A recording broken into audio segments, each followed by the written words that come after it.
이 유가 관련 치킨 게임 문제는 이거는 100% 정치적인 문제예요. 다른 문제도 아니고 100% 이거는 정치적인 이슈다. 올해 세 개의 국가가 정말 중요한 시점이에요. 누가 하나 양보해라라고 하기가 좀 어려울 정도로 정말 중요한 시점인데, 그러면 시장이 올라올 때 주도주는 과연 어떤 종목이 될 것인가? 삼성전자를 뺄게요. 네, 삼성전자를 빼겠습니다. 진짜 웃긴 게 뭐냐면은 삼성전자가 주가가 올라가가지고 시총이 30%가 된 게 아니에요. 나머지가 빠져가지고, 네, 삼성전자를 제외하고 나머지가 다 급락을 하는 바람에 삼성전자의 비중이 올라가 버린 거예요.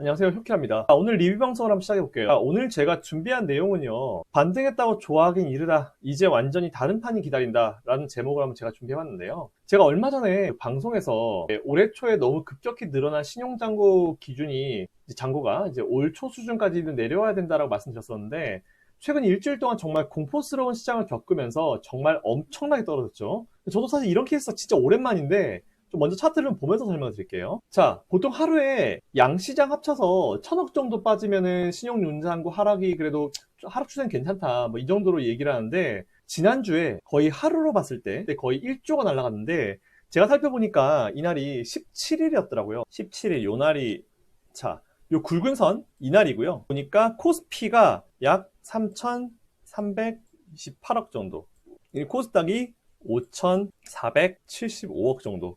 네, 진짜 어마어마하게 빠졌습니다. 어마어마하게. 전체가 8,803억 정도. 단 하루 만에 거의 1조가 빠졌죠. 자, 이렇게 빠지면서 최근에 지난주 목요일 기준으로 7조 8천억까지 내려왔는데, 코스닥 쪽에서 이제 한 5,400억 정도 빠져주면서 어느 정도 좀 밸런스를 맞춰가고 있는 모습이 좀 나오고 있어요. 이에 따라서 신용자 잔고 자체는요, 시장에 부담을 주지 않는 영역으로 이제 들어갔습니다.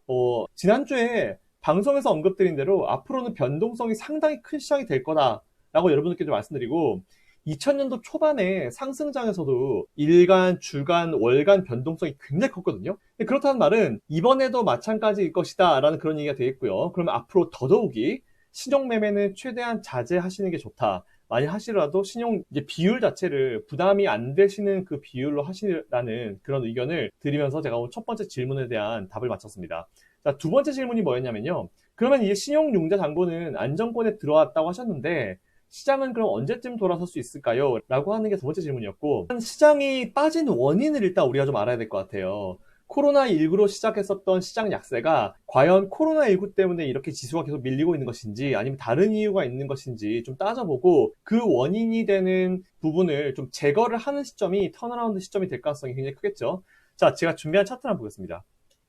자, 보시면은 이건 작년 연말부터 올해 이제 3월달 지난주 금요일까지 차트라 보시면 될 것 같은데요. 일단 여기서 크게 포인트로 우리가 잡을 수 있는 부분이 크게 두 가지가 있습니다. 이 앞부분과 이 뒷부분, 두 개의 네모 박스칸을 보시면 될 것 같은데, 각자 어떤 자리냐? 첫 번째 이 박스칸 자리는 이제 이 개파락이 붕 떴잖아요. 갑자기 붕 떠서 2거래일 정도로 이제 쭉 지속 하락했는데, 이게 언제였냐면은 우리나라의 첫 코로나19 사망자 발생일이 사실 이날이거든요. 요 두 번째 날이 언제냐?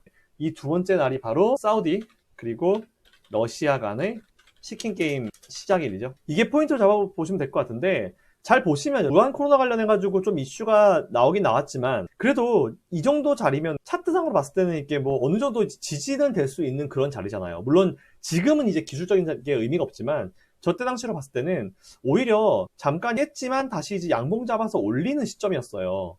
근데 요 이후에 요 네모박스칸 요날 러시아와 사우디 간의 어떤 치킨 게임이 시작이 되면서 갑자기 이제 증산을 양쪽 발표를 하면서 글로벌 증시는 거의 패닉으로 빠져들게 됩니다. 그래서 이런 흐름이 나온 것이다 보면 될 것 같고요. 만일 사우디와 러시아 간의 치킨 게임이 만일 없었으면은 어느 정도 이제 변동성은 나왔겠지만, 지금 이 정도로 이제 추가 하락이 과연 나왔을까라는 그런 생각을 좀 해볼 수 있을 것 같아요. 과거에 질병 사례를 봤을 때도 시장의 악재 이슈가 단독적으로 벽만 있는 경우에는 항상 이제 어느 정도만 내려고 말았거든요. 네, 근데 이번에는 코로나19 이슈에다가 유가 관련 이슈가 나오니까 이렇게 큰 급락이 나온 거다라고 보시면 될 것 같아요. 자, 그러면 이번 사태의 가장 원인은 어떻게 사우디와 러시아 간의 유가 치킨 게임이다라는 결론이 나오는 거겠죠? 그럼 이제 우리는 어느 시점을 봐야 됩니까? 바로 이 두 가지 이슈들이 정리가 되는 시점을 한번 봐야 될 것 같아요. 그죠? 자, 그래서 오늘 세 번째 질문이 뭐였냐면은,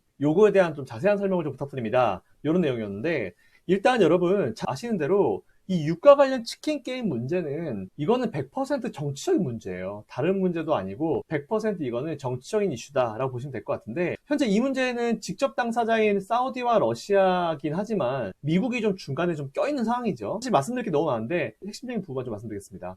평소 러시아를 좀 탐탁치 않게 여긴 사우디가 러시아와 치킨 게임을 시작한 건데, 서로 증산을 하겠다고 하면서 석유 생산량 증가를 이야기하고 있는 상황이 하필이면 이제 코로나19로 원유 수요량이 떨어진 상황이니까 가격은 더 빨리 떨어질 수밖에 없는 거겠죠. 그리고 여기다가 쉐일 베이스로 돼 있는 미국 같은 경우가 좀 중간에 껴있으면서 데미지를 받고 있는데, 안 그래도 하이힐드 채권이 가득한 쉐일 기업에 유가 급락이라는 데미지가 좀 나오면서 기업의 존폐 문제까지 이어지고 있는 게 자칫 미국의 석유 산업의 파산까지 보고 있는 그런 시선이다라고 생각하시면 될 것 같고요. 이 사우디와 러시아 간의 감정 싸움을 좀 중지시켜야 되는 게 사실 지금 제일 급선 문제잖아요. 하필 올해 세 개의 국가가 정말 중요한 시점이에요. 누가 하나 양보해라라고 하기가 좀 어려울 정도로 정말 중요한 시점인데, 이게 왜 그 중요한 시점인지 우리가 좀 하나 좀 살펴볼 수 있도록 할게요. 자, 그럼 보겠습니다. 올해 그럼 미국 볼게요. 미국의 경우 올 연말에 뭐가 있습니까? 대선이 있죠. 자, 그리고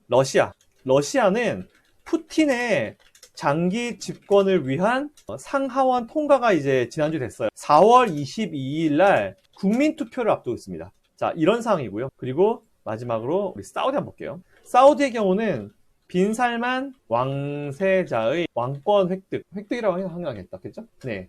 이게 올해 지금 각국에 있는 이슈들이에요. 잘 보세요. 안 그래도 트럼프 대통령은 이제 아메리카 퍼스트를 지금 현재 진행하고 있는 상황이잖아요. 그래서 무조건 이제 미국 위주로 해서 여러 가지 정책을 진행하고 있는 상황인데, 이 상황에서 약한 모습 보일 수가 없는 상황이고요. 러시아 같은 경우도 푸틴이 원래는 이제 러시아도 이제 규정이 있어서 몇 번 이상은 대통령 선거를 할 수 없다 그런 얘기 나오고, 중간에 세대프인가 그 사람을 바뀌었다가 푸틴이 다시 잡았잖아요. 이번에 푸틴이 80몇 세까지 장기 집권할 수 있는 법안을 만들기 위해서 이번에 헌법 개정을 한다고 합니다. 그래서 이게 지난주에 상하원 통과를 일단 했고요. 그리고 이 안이 4월 푸틴의 장기 집권을 할 수 있는 이제 개헌 내용이 포함되어 있는 국민투표가 4월 22일로 이제 예정이 되어 있어요. 그리고 사우디 같은 경우는 현재 빈살만 왕세자의 현 국왕의 어떤 건강 이상설이 좀 있습니다. 단순히 설은 아닌 것 같고요. 국왕의 이런 건강 상태 문제가 계속 퍼지면서 국민들 자체가 불안함, 그리고 동시에 여러 가지 말들이 지금 나오고 있는 상황이라고 해요. 이 상황을 빈살만 왕세자가 잡으려 하고 있는 상황이지만, 몇 년 전부터 이제 사우디는 아시겠지만 이제 탈석유화 사업을 진행하려고 비전 2030 정책을 하고 있었잖아요. 근데 이게 개별 사업들이 기간 연장이 되거나 아니면 삭제가 되면서 왕세자에 대한 신뢰도가 쉽게 올라가지 않고 있는 그런 상황입니다. 그러니까 당연히 이제 빈살만 왕세자는 다양한 스트레스가 있겠죠. 그러다 보니까 빠르게 왕위를 계승하려는 다양한 모습들이 나오고 있습니다. 뭐 형제들, 뭐 먼 사촌지간들 전부 다 막 호텔에 다 때려 박아놓고 재산 다 주면은 이제 풀어주겠다 이런 얘기를 하고 있고요. 자, 그러니까 사우디는 지금 약한 모습을 보일 수가 없어요. 그렇기 때문에 지금 중간에서 이제 이 러시아와 사우디 얘들 둘이가 사실은 지금 이제 거의 붙고 있다. 러시아와 사우디가 직접 당사자잖아요. 그 요거를 갖다가 중간에서 좀 자제시킬 수 있는 나라가 어디냐면은 유일하게 전 세계에서 미국밖에 없죠. 네, 미국이 여기서 개입을 해가지고 야 니들 그만해라 이런 식으로 해야 되는데, 원래는 미국 같은 경우는 야 그냥 일로 와봐 들어와가지고 좀 얘기 좀 하자, 그냥 적당히 해, 그냥 우리 너무 이러지 말자 이렇게 해야 되는데, 뭐라고 그랬냐면은 야 니들 둘 다 제재한다, 러시아 니들 제재한다, 사우디 니들도 제재한다, 이렇게 나와버린 거예요. 트럼프 스타일들을 일단 좀 세게 나간 거죠. 근데 이게 문제 바로 해결의 시작점이다. 그리고 즉 테이블에 앉기 위한 준비가 시작된 것이다 라고 보시면 될 것 같고, 미국이 둘 간의 그 협상 테이블을 끌 것이다 라고 일단 보고 있어요. 자, 그러면은 언제까지 이게 해결될 것인가, 우리가 좀 그걸 좀 볼 필요가 있을 것 같아요. 자, 봤는데 러시아 같은 경우는 현재 지금 지수가 이제 러시아 지수가요 전 세계에서 제일 많이 급락했어요. 반토막이에요. 반토막 수준인데 딱히 지금 뭔가 나서는 게 없죠. 왜냐하면 푸틴의 머리에는 온통 지금 이제 국민투표밖에 없을 것이고, 이미 러시아는 어느 정도 좀 재정을 좀 확보를 해둔 그런 상황이라고 합니다. 그래서 조금 이제 세게 나올 수 있는 것 같고요. 그리고 석유가 전체 GDP에서 차지하는 비율이 사우디만큼 크지 않습니다. 잘 아시겠지만 사우디 같은 경우는 지금 전체 GDP에서 차지하는 비중이 80% 이상이에요. 그럼 무슨 얘기냐? 기름을 팔아가지고 국가를 운영한 나라다라고 보시면 될 것 같아요. 그래서 기름이 안 팔리면 여기는 금융 경제 위기가 올 수도 있어요. 이렇게 유가가 계속 하락하게 되면은 사우디는 이제 국가 디폴트로도 이제 이어질 수 있습니다. 쉽게 얘기해서 이제 두바이가 여러분들 왜 지난번에 만수르가 나오면서 막 되게 유명해졌었잖아요. 뭐 버즈라라, 버스칼리파 이런 거 만들면서 굉장히 유명해졌었는데 그 이후에 이제 두바이가 디폴트 될 수 있다. 그게 왜 그랬습니까? 역사적인 유가의 그죠? 저유가 때문에 그랬었죠. 사우디 똑같아요. 오히려 두바이보다 사우디는 더 할 수 있습니다. 그러면은 사우디가 지금 뭐 막 유가가 뭐 배럴당 예를 들면 뭐 10불까지 내릴 거다 이러고 있는데 사우디에는 균형 재정 원가라는 게 있는데 자 균형 재정 원가가 이게 무슨 얘기냐 앞에서 미국이나 러시아 같은 경우는 이 유가 산업 자체가 퍼센트가 높지가 않아요. 그렇기 때문에 크게 뭐 국가 재정에 큰 문제를 일으키는 수준은 아니지만 사우디는 다르죠. GDP 80%가 기름이기 때문에 그리고 기름을 팔아서 이제 국가를 운영해야 되기 때문에 이게 얼마냐면은 우리가 일반적으로 알고 있는 10불 수준이 아니고요. 70불, 배럴당 70불에서 배럴당 80불 수준이에요. 이게 무슨 얘기냐? 사우디는 유가가 7, 80% 이상이 되어야지만 국가가 흑자라는 얘기예요. 이거 이하로 떨어지면은 국가 자체가 적자로 빠진다는 얘기예요. 어때요? 근데 지금 얼마입니까? 배럴당 20불대죠. 그러면 당연히 지금 사우디도 본인들의 살을 깎아가면서 지금 러시아와가 지금 싸우고 있다는 얘기인데 그러면 다시 본론으로 돌아서 그러면 언제쯤이 과연 이 이슈로 인해서 좀 조용해질 수 있는 시점인가? 제가 좀 살펴봤는데 두바이유는요 이 유가라는 것들을 이제 거래를 할 때 선물 거래와 현물 거래 두 가지가 있어요. 선물 거래는 말 그대로 딱 어떤 시점에 내가 몇 배럴을 얼마에 가져오겠다라고 선물, 퓨처 굿즈라고 미래의 어떤 물건을 가져오는 거, 미리 사는 거죠. 그리고 현물은 지금 당장 있는 걸 사오는 거. 우리가 보통 마트 가면은 보통 현물을 다 사온다라고 하잖아요. 자, 그런 건데 일단 두바이유 같은 경우는 선물 거래가 없습니다. 없어요. WTI랑 그 브렌트유 같은 경우, 북한산 브렌트유 같은 경우는 선물 거래를 해요. 근데 두바이유 같은 경우는 100% 현물 거래로 이제 진행이 되게 되고요. 우리나라 같은 경우는 참고로 제일 많이 가져오는 게 두바이유입니다.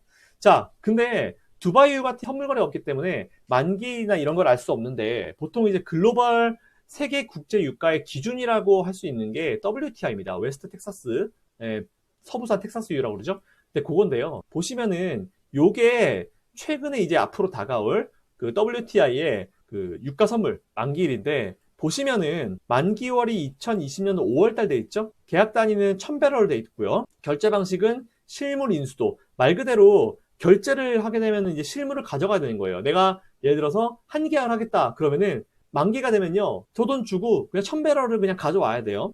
자 그러면은 결제일이 언제입니까? 4월 21일이죠. 그죠? 4월 21일 날 결제를 해야 되는 거예요. 그 최종 롤오버일 만기 연장일이 언제냐? 3월 15일 지났죠 이거는. 자 여기서 제가 포인트로 삼고 싶은 게 요 바로 요거거든요. 요거 결제일인데 이게 왜 제가 좀 포인트로 삼았냐면은 앞에서 제가 여러분들께 잠깐 말씀드린 대로 러시아에 4월 20일 국민투표가 진행이 될 때까지는 강한 러시아의 이미지를 이어가야겠죠? 그죠? 근데 WTI 만기일이 4월 21일이네? 자, 이 얘기를 딱 봤을 때 적어도 이날까지는 그 신경을 안 쓸 수가 없는 그런 날이 될 거예요. 그래서 일단 4월 21일, 22일 요때까지는 두 국가 간의 협의가 되게 원활하게 진행될 가능성이 크다라고 일단 가정을 해놓고 보는 거예요. 그래서 보수적으로 한 달 정도는, 앞으로 한 달 정도는 급등락에 따라서 시장이 바닥을 잡아주면서 변동성이 좀 키운 상태에 우상향으로 조금씩 전환을 해가는 흐름이 나올 가능성이 크거든요. 지금 코스피든지 아니면 해외 다우든지 S&P든지 지금 자리 한번 밀어놓은 자리 요 자리에서 오르락 내리락 하면서 지금 자리를 크게 이탈하지 않을 가능성이 클 겁니다. 그래서 조금 더 모아갈 수 있는 분들은 앞으로 한 달 기간 동안에 좀 모아가는 전략도 되게 좋을 것 같다라는 그런 의견을 드리겠습니다. 많이 빠지지는 않을 거예요. 빠지더라도 굉장히 크게 이탈하지는 않을 거기 때문에 너무 걱정은 안 하셔도 될 것 같습니다. 자, 그래서 마지막으로 오늘 네 번째 질문이 뭐였냐? 그럼 이 기간을 어떻게 대응해야 될지 요거에 대한 전략도 부탁드립니다. 이런 질문이 마지막이었는데 복잡하게 생각할 거 없을 것 같아요. 일단 바닥권에서 턴어라운드는 분명히 할 것인데 우리가 여기서 궁금한 게 첫 번째로 턴어라운드를 언제 할 것인가? 두 번째는 턴어라운드를 하게 되면 어떤 종목이 주도를 할 것인가? 요거에 대한 부분을 두 가지만 체크하면 될 것 같은데 언제부터라는 부분은 제가 앞에서 말씀드린 대로 4월 한 말 정도까지 보면서 조금씩 바닥 잡고 우상향으로 올라가는 모습을 만들 거다. 그러니까 오늘부터 4월 한 21일, 22일까지는 조금씩 분할로 그냥 모아가신다. 뭐 이때 뭐 매수해서 뭐 올라온다 그런 것보다는 요 기간 동안은 그냥 나는 분할 매수일 이 정도로 생각하시면 딱 괜찮을 것 같아요. 자, 그러면 시장이 올라올 때 주도주는 과연 어떤 종목이 될 것인가? 이거에 대한 논의인데요. 오늘 제가 방송을 갔을 때만 하더라도 삼성전자, 일반 종목은 삼성전자, 그리고 코덱스 레버리지를 말씀드렸었는데, 삼성전자를 뺄게요. 네, 삼성전자를 빼겠습니다. 왜냐면은, 오늘 갔다 와서 제가 봤는데요. 자, 지수 종목 볼게요. 제가 혹시 여러분들 기억나세요? 코스피 200 기준으로 삼성전자가 코스피 200 전체 시총의 30%가 되는 시점, 29.5%가 넘어가는 그 시점쯤 되면은 주의를 해야 된다. 왜? 30% 룰이라는 게 있어서 주의를 해야 된다. 정부에서 삼성전자가 전체 시총의 30%를 넘지 못하게 하는 그런 정말 거지 같은 룰을 만들었는데, 뭐 이해는 해요. 충분히 그런 룰을 왜 만들었는지 이해는 하지만, 사실 지금 시장 상황에서는 절대 좋은 게 아니거든요, 그게. 이거를 좀 혹시 정부 당국자분이 이 영상을 봐주시면요, 30% 룰을 적용하는 거를 좀 연기시켜 주세요. 최소한 한 1년 이상은 좀 연기를 시켜 주세요. 왜냐면은 삼성전자가 못 가면 우리나라 지수 세게 받는 못합니다. 절대로. 그러니까 그거를 하는 거를 한 1년 정도는 연기를 좀 시켜주셨으면 하는 그런 바람입니다. 자, 그러면은 볼게요. 코스피 200에서 삼성전자의 시가총액 비중이 어느 정도인지 보겠습니다. 오늘 갑자기 올라왔어요. 코스피 200에 삼성전자입니다. 얼마입니까? 시총 비중이 29.417%죠. 근데 이게 여러분들 진짜 웃긴 게 뭐냐면은 삼성전자가 주가가 올라가가지고 시총이 30%가 된 게 아니에요. 나머지가 빠져가지고. 왜? 삼성전자를 제외하고 나머지가 다 급락을 하는 바람에 삼성전자의 비중이 올라가 버린 거예요. 진짜 웃기죠. 근데 그렇다 하더라도 시가총액 30% 이상을 넘지 못하는 거는 30% 룰에 이제 삼성전자가 해당하기 때문에 삼성전자는 지금부터 사면 안 됩니다. 절대로. 접근하면 안 돼요. 자, 그러면 우리 뭐 해야 되냐? 코덱스 레버리지를 해야 돼요. 왜냐면은, 자, 이렇게 보시면 돼요. 시장이 바닥에서 이제 치고 올라갈 텐데, 주도주가 IT다. 근데 그게 뭐 IT 중에 헷갈리면 삼성전자나 사라. 아니면 삼성전자 다음에 SK하이닉스가 맞다. 또 이렇게 얘기를 했는데, 삼성전자는 오늘 지금 나머지 종목들이, 시가총액 나머지 종목들이 망가지면서 삼성전자가 이제 비중 30%가 이제 시총이 됐잖아요. 그럼 외국인들이나 기관들이나 그 누구도 매수를 못해요. 왜? 30% 룰이란 게 있기 때문에 매수를 못합니다. 오히려 비중을 줄여나가야 되는 그런 상황이 발생할 수도 있어요. 그러면 제가 차선책은 뭐라고 했습니까? SK하이닉스라고 했죠? 근데 아직까지 SK하이닉스도 애매한 시점이고, 그리고 뭔가 주도주가 애매하다, 뭐가 뭔지 올라갈지 모르겠다 하시는 분들은 어차피 우리가 지수는 반등할 거 아니에요. 그렇기 때문에 지수가 올라가면 수익이 나는 코덱스 레버리지 쪽으로 무조건 지금 집중하는 게 맞다라는 그런 의견을 드리고요. 목표가는 제가 지난번 제시해드린 대로 15,000원 목표가, 지금 얼마입니까? 오늘 코덱스 레버리지가 6,565원이잖아요. 그러면 15,000원이면 더블 수익이 이상 나죠? 100% 이상 수익 나게 되죠? 다른 거 할 필요 없을 것 같아요. 그냥 코덱스 레버리지만 관심을 좀 가져주시면 될 것 같다. 방송에서 언급드린 대로. 자, 제 영상이 도움이 되셨으면요, 여기 바로 위에 혁키라 라이브를 클릭하시면은 구독 신청하실 수 있어요. 자, 이상 혁키라였습니다. 감사합니다.